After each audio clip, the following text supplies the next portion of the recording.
طيب السلام عليكم ورحمة الله وبركاته. الحمد لله رب العالمين. هذا اليوم نحن نلتقي لدراسة فقه اللغة، وإن شاء الله هذا اليوم أنا سأشرح لكم عن تطوير اللغة العربية تاريخية، يعني perkembangan bahasa Arab secara historis. Baik itu nanti kita akan lihat bagaimana asal-usul bahasa itu menurut ulama atau menurut ahli barat ya, kemudian bagaimana asal-usul dari bahasa itu khususnya bahasa Arab nanti ya, menurut ulama Arab, kemudian bagaimana asal menurut periwayatannya siapa sih orang yang pertama berbicara bahasa Arab itu, dan kemudian bagaimana data-data historis tentang bahasa Arab eee, mulanya gitu ya. Baiklah, sekarang kita masuk yang pertama, asal-usul dari bahasa itu sendiri menurut ahli barat. Pertama, untuk ahli barat ini ada beberapa teori ya yang dikemukakan tentang asal mula atau munculnya dari bahasa manusia itu sendiri. Teori yang pertama yaitu teori tekanan sosial. Teori ini dikemukakan oleh Adam Smith dalam bukunya The Theory of Moral Sentiments, yang mana bahasa manusia itu timbul karena manusia primitif dihadapkan pada kebutuhan agar saling memahami, ya, agar saling memahami. Nah, ketika mereka ingin menyatakan objek, maka mereka terdorong, termotivasi, ya, untuk mengucapkan bunyi-bunyi tertentu. Jadi, pada saat mereka ingin menyatakan sesuatu atau ingin menunjukkan benda sesuatu kepada orang lain primitif pada saat itu, nah maka muncullah keinginan mereka untuk mengeluarkan bunyi-bunyi tertentu, gitu ya, dan sehingga menghasilkan bunyi-bunyi tertentu. Maka itulah yang dianggap asal mula dari bahasa manusia itu karena adanya tekanan, ya, tekanan dalam hidup bersosial. Kemudian yang kedua yaitu teori Puh-Puh oleh Max Muller, ya, seorang ahli filologi dari Inggris kelahiran Jerman. Dia menyatakan bahwasanya manusia itu sama dengan halnya manusia sendiri yang berasal dari bentuk yang sangat primitif, yang mana berawal dari ekspresi emosi. Nah, jadi teori Puh-Puh oleh Max Muller ini menyatakan bahwasanya bahasa itu muncul karena adanya ekspresi emosi. Jadi, pada saat itu ketika ada perasaan jengkel, jijik, ya, maka, yang diekspresikan dengan mengeluarkan dari udara dan mulut, ya, sehingga terdengarlah suara "puh", "pish" gitu ya, "puh" dari rongga mulut, "pish" ya di sini keluar dari hidung gitu ya. Sehingga nah, yang terdengar suara "puh", "pish" inilah yang dinamakan oleh teori "puh-puh" oleh Max Muller. Jadi dari sanalah, dari ungkapan atau ekspresi emosi gitu ya. Kemudian teori yang ketiga yaitu teori Ding Dong, nah atau Nativic Theory, ya di mana oleh Muller ya, menyatakan bahwasanya bahasa itu lahir secara alamiah. Jadi munculnya bahasa itu secara alami. Kemampuan insting yang sangat istimewa dan tidak dimiliki oleh makhluk ya lainnya yaitu insting untuk mengeluarkan ekspresi ujaran. Insting untuk mengeluarkan ekspresi ujaran ya, ketika melihat sesuatu melalui inderanya, misalnya manusia primitif dulu ketika melihat serigala gitu ya, secara instingnya, secara alamiahnya muncul aja kata wall gitu ya, wall. Nah, maka dengan bunyi yang muncul itulah yang dinamakan dengan binatang tersebut gitu ya. Jadi secara alamiah. Kemudian ada teori Yo He Ho oleh Noiri, seorang filolog Prancis mengemukakan bahwasanya bahasa pertama itu timbul dalam suasana kegiatan sosial, ya, kegiatan sosial di mana terjadi gerak jasmani yang secara spontan diikuti dengan munculnya bahasa manusia. Jadi ketika ada aktivitas sosial yang memang menuntut adanya aktivitas gerak gitu ya. Jadi misalnya seperti mengangkat barang gitu ya, maka keluarlah bunyi ketika, gerakan itu muncul gitu ya. Jadi dengan dengan aktivitas sosial itu, maka, yang mana aktivitas itu menuntut adanya gerakan sehingga memunculkan bunyi ya, dan bunyi itu yang dianggap sebagai bahasa pertama. Kemudian ada namanya teori onomatopetik atau teori ekoik ya. atau istilahnya imitasi bunyi atau gema yang diistilahkan dengan teori Bow-Bow, itu yang paling dikenal. Yang dikemukakan oleh G. Herder ini bahwasanya objek-objek itu diberi nama sesuai dengan bunyi yang dihasilkan. Jadi objek-objek di sini maksudnya binatang atau peristiwa-peristiwa alam. Ya, diberi nama sesuai dengan bunyi-bunyi yang dihasilkan oleh objek itu. Manusia akan berusaha meniru bunyi binatang dan peristiwa alam. Jadi peniruan bunyi suara ayam, suara kucing gitu ya, suara petir, suara desiran ombak, angin gitu ya. Maka, menirukan suara-suara binatang dan alam tersebutlah yang dianggap bahwasanya itulah bahasa manusia pertama kali muncul. Kemudian ada juga yang menyatakan teori singsong, ya, bahwa bahasa itu berawal dari nyanyian primitif yang belum terbentuk oleh kelompok masyarakat, lalu nyanyian tersebut dipakai untuk menyampaikan maksud atau pesan dan membentuk struktur yang teratur walaupun masih sederhana. Jadi kalau dulu kan masyarakat primitif itu mereka kan biasanya ada mengadakan ritual yang menggunakan nyanyian-nyanyian dan nyanyian-nyanyian itulah yang dianggap sebagai bahasa pertama muncul, gitu ya. Nah, jadi yang menurut, sarjana barat itu sebenarnya masalah asal-usul bahasa manusia ini, itu masih belum terpecahkan, gitu ya. Mengenai hal ini, banyak teori-teori yang mengajukan tentang asal-usul bahasa manusia itu dari yang tradisional sampai yang mistis, ya. Seperti dongeng, kelompok-kelompok primitif yang mengajukan bahwa bahasa itu adalah pemberian dewa-dewa, ada yang menyatakan seperti itu. Dan ada juga yang menyatakan bahwasanya pada abad ke-17 seorang sarjana filologi Swedia mengatakan bahwasanya bahasa di surga itu adalah bahasa Swedia. Ada juga yang menyatakan seperti itu gitu ya. Jadi memang sebenarnya ahli barat sendiri masih belum bisa memastikan ya sebenarnya asal-usul dari bahasa manusia itu yang mana. Jadi masih masalah yang belum terpecahkan sebenarnya ini menurut ahli barat gitu ya. Sedangkan menurut ulama Arab, nah ini dia, ada, 4 teori gitu ya. Nah, teori yang pertama yaitu teori nazariyatut tauqif wal ilham gitu ya. Yang mana bahasa manusia, nah itu merupakan ilham atau wahyu dari Allah Subhanahu wa taala. Manusia tidak memiliki kemampuan dalam menciptakan bahasanya. Nah, jadi menurut nazariyatut tauqif wal ilham ini adalah yang menciptakan bahasa itu adalah manusia, yaitu berupa wahyu dari Allah. Nah, jadi manusia tidak ada kemampuan apapun. Nah, ulama yang memegang teori ini adalah Ibnu Faris, ya, Ibnu Faris, yang mana Ibnu Faris menyatakan bahwasanya bahasa Arab itu pada mulanya adalah tauqif, ya, tauqifi. Sebagaimana pada surat Al-Baqarah ya ayat 31 yang berbunyi Bismillahirrahmanirrahim wa 'allama Adamal asma'a kullaha tsumma 'aradahum 'alal malaikah wa 'allama Adamal asma wa 'allama Allah lah yang telah mengajarkan Nabi Adam itu nama-nama. Jadi di sini Allah lah jadi bahasa itu adalah ciptaan dari Tuhan atau diciptaan dari Allah gitu ya. Yang mana di sini dibuktikan pada surah Al-Baqarah Allah yang telah mengajarkan Nabi Adam. Sedangkan teori yang kedua yaitu nazariyatut tawadu' ya wal istilah ya. Di mana di sini bahwa bahasa itu diciptakan oleh manusia atau terjadi karena kesepakatan manusia ya, karena kesepakatan manusia gitu ya. Yang mana ulama yang memegang teori ini adalah Ibnu Taimiyah gitu ya. Nah, jadi nazariyatut tawadhu' wal istilah ini, nah ini memang terjadi karena kesepakatan manusia.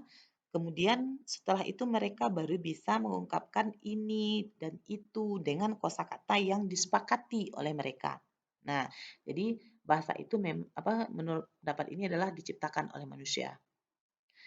Sedangkan teori yang ketiga yaitu nazariyatut jam'i bainat tauqif wal istilah. Yaitu teori ini menggabungkan kedua teori tersebut. Ulama yang memegang teori ini adalah Ibnu Jinni, Abu Ali Al-Farisi, dan Abu Hasan Ar-Rumani. Di mana ini ya, Ibnu Jinni dalam kitabnya Al-Khasais gitu ya, menyatakan bahwa asal usul bahasa ini Ya, apakah secara ilham atau istilah? Itu dikajinya dalam, bab, kitab khasaisnya. Tema yang sangat menarik untuk dibicarakan karena memang mayoritas para pemikir itu berpandangan bahwa bahasa manusia itu muncul merupakan dari buatan atau ciptaan Tuhan, gitu ya. Bukan merupakan, wahyu maaf, di sini merupakan buatan atau ciptaan dari manusia, bukan dari wahyu. Nah, lalu suatu hari Abu Ali Al-Farisi berkata kepadaku bahwasanya bahasa itu berasal dari Allah. Nah, pandangannya itu merujuk pada firman Allah surah Al-Baqarah ayat 31. Dengan begitu, nah menurutnya tidak akan ada lagi pertentangan. Nah, di sini menurut Ibnu Jini ya, dari ayat di atas dari surah Al-Baqarah itu dapat ditakwilkan nah bahwasanya Adam diberikan kemampuan oleh Allah untuk menciptakan bahasa gitu ya. Jadi di sini kenapa digabungkan karena memang Allah yang telah mengajarkan Nabi Adam dan di sini Adam diberikan kecerdasan untuk melahirkan atau mengajarkan bahasa-bahasa tersebut kepada keturunannya dan dengan otak berbahasa yang diberikan oleh Allah ini kita sebagai manusia ya kita bisa menghasilkan atau mengkreasikan bahasa-bahasa yang ada gitu ya. Kemudian teori yang keempat yaitu nazariyatut taqlid wal muhakkat. Teori ini memandang asal mula bahasa itu adalah peniruan atau muhakat istilahnya ya, terhadap bunyi-bunyi atau suara-suara alamiah seperti suara hewan, bunyi pepohonan, suara halilintar dan sebagainya. Di antara ulama yang mendukung teori ini adalah Ibnu Jini. Nah, itu ya, Ibnu Jini. Nah, eh, kemudian kemudian kita coba lihat lagi bagaimana tentang menurut periwayatan ya. Menurut periwayatan, ya menurut periwayatan ini siapa sih orang yang pertama berbicara bahasa Arab? Itu lagi ya. Yang pertama riwayat yang pertama yaitu Muhammad bin Salam Al-Jumahi dalam karyanya Tabaqat Syu'ara menulis sebagai berikut. Yunus bin Hubaib berkata, orang yang pertama berbicara bahasa Arab itu adalah Ismail bin Ibrahim alaihissalam. Pada riwayat lain, melalui Misma' bin Abdul Malik dari Muhammad bin Ali berkata, orang yang pertama berbicara bahasa Arab kemudian melupakan bahasa ayahnya adalah Ismail alaihissalam. Muhammad bin Salam menganggap riwayat yang kedua ini marfu'. Nah, jadi menurut riwayat ini bahwasanya orang yang pertama berbicara bahasa Arab itu adalah Ismail bin Ibrahim alaihissalam. Nah, kemudian yang kedua, Imam Al-Hakim itu telah meriwayatkan dalam kitabnya Al-Mustadrak sebagai berikut. Sesungguhnya Rasulullah SAW telah membaca ayat Qur'anan Arabian liqaumi ya'lamun. Lalu beliau berkata, bahasa Arab ini telah diberikan pada Ismail lewat ilham. Nah, jadi riwayat yang kedua memang menyatakan bahwasanya bahasa Arab yang pertama itu diucapkan oleh alias orang yang pertamanya adalah Nabi Ismail. Yang ketiga riwayatnya yaitu Muhammad bin Salam berkata, Yunus telah memberitahukanku dari Amr bin A'la. Amr berkata, semua orang Arab adalah keturunan Ismail kecuali Bani Himyar dan sebagian Bani Jurhum. Diriwayatkan bahwa Ismail sangat dekat dengan kedua kabilah tersebut. Sementara bahasa Arab yang dimaksud oleh Muhammad bin Ali adalah bahasa Al-Quran yang mana menjadi bahasa masyarakat Arab pada masa Nabi Muhammad SAW. Sedangkan bahasa Arab Ismail adalah bahasa Arab yang berbeda dengan bahasa Arab pada masa Nabi SAW. Jadi tetap orang yang pertama berbicara bahasa Arab itu adalah Nabi Ismail, namun bahasa Arab Nabi Ismail menurut riwayat ketiga ini berbeda dengan bahasa Arab yang ada pada masa Nabi Muhammad SAW. Ya, karena dianggap bahwa bahasa Arab pada Nabi Muhammad SAW itu adalah bahasa yang ada pada Al-Quran. Kemudian riwayat yang keempat, Al-Hafiz Imaduddin Ibnu Katsir berkata, semua orang Arab itu bernasab Ismail bin Ibrahim alaihissalam. Bangsa di sini ya bernasab kepada Ismail bin Ibrahim alaihissalam. Bangsa Arab Aribah yaitu kaum Asam, Muttasam, Jadis, Umaym, Jurhum, Al-Amalik serta umat-umat lainnya tidak ada yang mengetahui mereka kecuali Allah Subhanahu wa taala. Karena mereka hidupnya pada zaman Nabi Ibrahim dan zaman-zaman sebelumnya. Karena di sini pada masa ini itu bahasa Arabnya dianggap apa di apa ini adalah bahasa Arab yang sudah punah gitu ya. Jadi yang pada masa ini bahasa Arab itu tinggallah bahasa Arab yang ada pada prasasti-prasasti gitu ya. Adapun Arab Musta'ribah adalah orang-orang Hijaz yang merupakan keturunan Nabi Ismail. Ya, sementara orang-orang Yaman dan Himyar itu sebagaimana yang diriwayatkan oleh Ibnu Al-Makula, nenek moyang mereka berasal dari Kahtam yang bernama Muhazzam.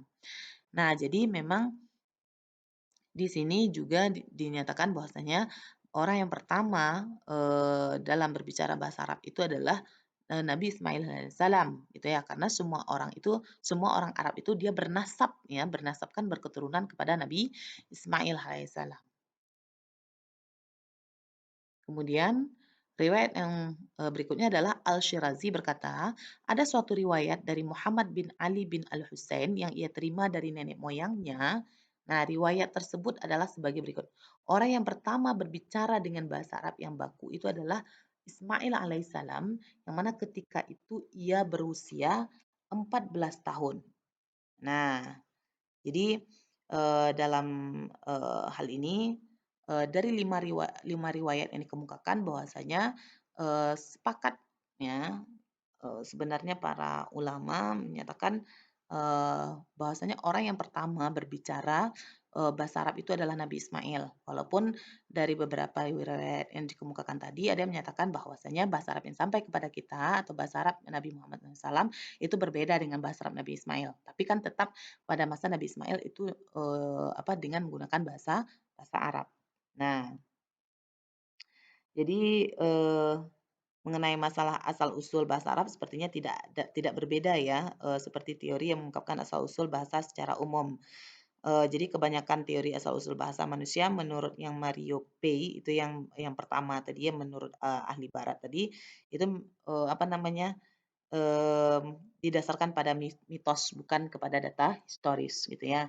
Jadi memang, untuk kategori bahasa Arab itu secara historisnya itu bisa terlacak bahwasanya bahasa Arab yang bahasa Arab itu orang yang pertama mengucapkan itu adalah Nabi Ismail gitu ya. Dan untuk teorinya ada yang menyatakan tauqifi, ada istilahi, ada yang menggabungkan, ada juga yang menyatakan itu dari peniruan. Namun pendapat yang menyatakan peniruan itu Ibnu Jini dan Ibnu Jini pun beliau juga ya eee, termasuk orang yang, juga sepakat dengan, teori yang sebelumnya gitu ya. Jadi dalam, kajian ulama Arab gitu ya, itu jelas bahwasanya, bahasa Arab, bahasa yang pertama muncul itu atau bahasa Arab ya boleh juga, bahasa yang pertama muncul itu adalah dari Allah yang mana kita sebagai manusia juga diberikan kecerdasan dan, sebagai manusia kita dengan kecerdasan tersebut kita bisa, menghasilkan, bahasa-bahasa yang, istilahnya yang berbeda-beda, ya sehingga, tidak hanya bahasa Arab saja ya, malah ada bahasa-bahasa yang lain gitu ya. Nah, kemudian, sebagaimana yang dinyatakan tadi bahwasanya ada data-data historis yang ditemukan yang menunjukkan bahwa bahasa Arab itu telah cukup lama dipakai oleh bangsa Arab.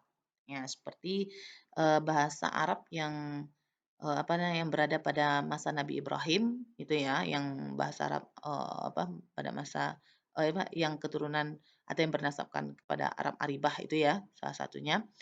Itu, yang tinggal itu kan sudah bahasanya sudah punah gitu ya, yang tinggal itu dalam bentuk prasasti atau nukush gitu ya. Nah, jadi di sini data-data sejarah yang ditemukan menunjukkan bahwasanya bahasa Arab itu sebenarnya telah cukup lama dipakai oleh bangsa Arab. Data tersebut berupa prasasti atau diistilahkan dengan nukush gitu ya, nukush. Nah, prasasti tersebut kemudian dikaji oleh para orientalis gitu ya, para orientalis yang hasilnya ditemukan 3 jenis prasasti, yaitu prasasti Samud, ya, prasasti Samud gitu ya, prasasti Samud, Lihyan, dan Safa, ya. Ya, jadi Nuqush, Samudiyah, Lihyaniyah, dan Shafawiyah. Ketika prasasti ini dianggap paling tua karena menggunakan bahasa Arab paling kuno. Prasasti tersebut diperkirakan dibuat antara abad ke-5 sebelum Masehi sampai dengan abad ke-4 Masehi. Nah, jadi, untuk, apa namanya, kajian prasasti ini sebenarnya ya, prasasti-prasasti tentang bahasa Arab ini memang telah ditemukan secara apa, cukup beragam ya. Namun banyak sekali pembacaan, dari prasasti ini tidak begitu meyakinkan, serta kesimpulannya jauh dari layak, ya, karena yang digunakan itu adalah materi kebahasaan yang telah punah atau telah hilang, gitu ya. Di mana, Ibrahim Anis, Ramadan Abdul Tawab menegaskan bahwa prasasti itu tidak cukup untuk mengungkapkan cikal bakal bahasa Arab. Nah, jika dibandingkan dengan prasasti Akkadian dan Ibrani, itu ada sebenarnya contoh-contohnya gitu ya. Menurutnya, menurut, Ibrahim Anis dan Ramadan Abdul Tawab, nah, bahwa, eee, prasasti itu prasasti tentang bahasa Arab itu seperti tetesan air dengan air lautan, itu kan jauh, tetesan air itu kan berapa, air lautan berapa, gitu ya. Dengan demikian kurang tepat rasanya kajian bahasa Arab jika hanya mengandalkan data-data yang kurang sebagaimana pada prasasti tersebut, gitu ya. Mmm jadi di sini untuk, kategori prasasti setidaknya sebagai bukti bahwasanya bahasa Arab itu sudah ada cukup lama. Walaupun dengan adanya prasasti saja itu tidak cukup untuk mengungkap, sebagai bahasa Arab itu, bahwa asal mulanya dari sana gitu ya. Namun setidaknya dari riwayat-riwayat ya, yang sudah ada bahwasanya bahasa Arab, itu yang apa namanya, bahasa Arab yang, pertama diucapkan itu adalah oleh Nabi Ismail alaihissalam gitu ya.